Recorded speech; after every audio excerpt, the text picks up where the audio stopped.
এরপরে প্রশ্ন হলো, মহিলাদের কণ্ঠে গজল অথবা কোরআন তেলাওয়াত শোনা জায়েজ হবে কিনা? ভাই, কোরআন তেলাওয়াত হইতে হবে সুমধুর কণ্ঠে, মিষ্টি কণ্ঠে।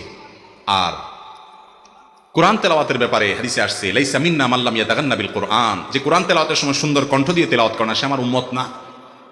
এখন মহিলারা যখন কোরআন তেলাওয়াত করবে, তাদের কণ্ঠের সকল সৌন্দর্য তারা দিয়ে তেলাওয়াত করার চেষ্টা করবে, ঠিক না ঠিক? এটাই তো কোরআন তেলাওয়াতের আদব।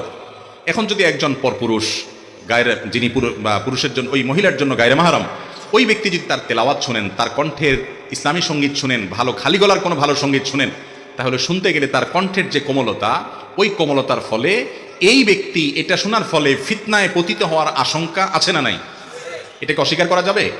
কিন্তু আজকাল এটাকে অস্বীকার করার মানুষও আছে, বলে না না আমাদের কোনো অসুবিধা হয় না। এই লোকগুলো হয় অসুস্থ না মিথ্যাবাদী। মনে রাখবেন, আল্লাহ তাআলা সৃষ্টি করেছেন যেভাবে, নেচারটা যেভাবে করে দিয়েছেন, এর ব্যতিক্রম হয় না।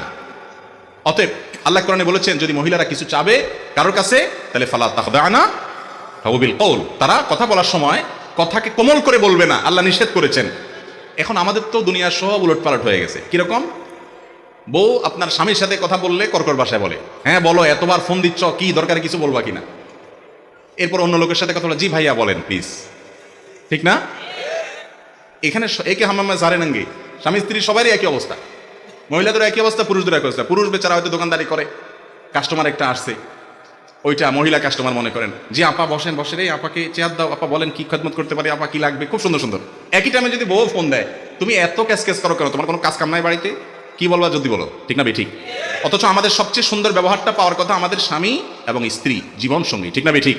সেই জায়গায় কর্কশ, বাইরে এসে মানুষের সাথে ভদ্র সাথী, আমরা এটা উচিত না। তো কোরআন তেলাওয়াত যদি মহিলাদের কোমল কণ্ঠে আপনার করা হয়, এবং কোমল কণ্ঠে করতেই হবে, ইসলামী সঙ্গীত গাওয়া হয়, সেটা যদি অন্য পুরুষরা শুনে, ইসলামী শরীয়তের দৃষ্টিকোণ থেকে সেটা জায়েজ হওয়ার কোনো কারণ থাকতে, একেবারে ছোট বাচ্চা মেয়ে হলো ভিন্ন কথা, ফিতনার আশঙ্কা নেই, সেটা ভিন্ন কথা। কিন্তু অ্যাডাল্টের জন্য এটা কিনা জায়েজ।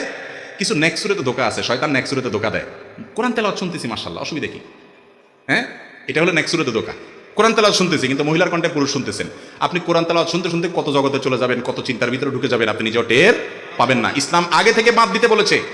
আর যারা ইসলামকে পছন্দ করে না, তারা বলে সমাজে কোনো দর্শন হতে পারবে না, যুবকরা খুব সাবধান। তবে তোমাদেরকে উস্কানির যত রাস্তা আছে সব আমরা খুলে রাখবো।